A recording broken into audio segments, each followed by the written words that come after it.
Hey everybody, this is a real quick video in case you have a Yamaha NX-B55 wireless Bluetooth speakers and you need to factory reset the pairing history or the pairing data on the speakers, or initialize the speakers as they like to call it in Yamaha parlance. Basically delete all of the pairing data so that you can connect it to a new device. You're going to want to do this for one of two reasons. The first one is troubleshooting, in case you're having any issues with these speakers not connecting to Bluetooth or not syncing or not pairing with your phone or other device. Or if it keeps disconnecting, if it's stuck in pairing mode, anything like that can very often be fixed with a factory reset. The second reason you might want to do this is if you're just trying to set these up as a new set of speakers somewhere and you just want to kind of wipe everything off of it so that we can get a fresh start. It's really easy to do.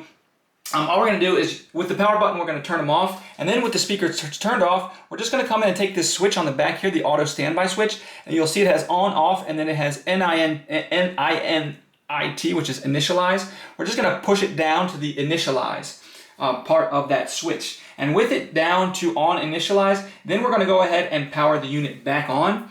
And from there, you're just going to wait a few seconds with it on, like maybe 3 to 5 seconds, and this will delete all the pairing data and everything like that. After that, you can turn the speakers back off, move this switch back to whatever you want it, on or off, it doesn't matter as long as it's not on initialize.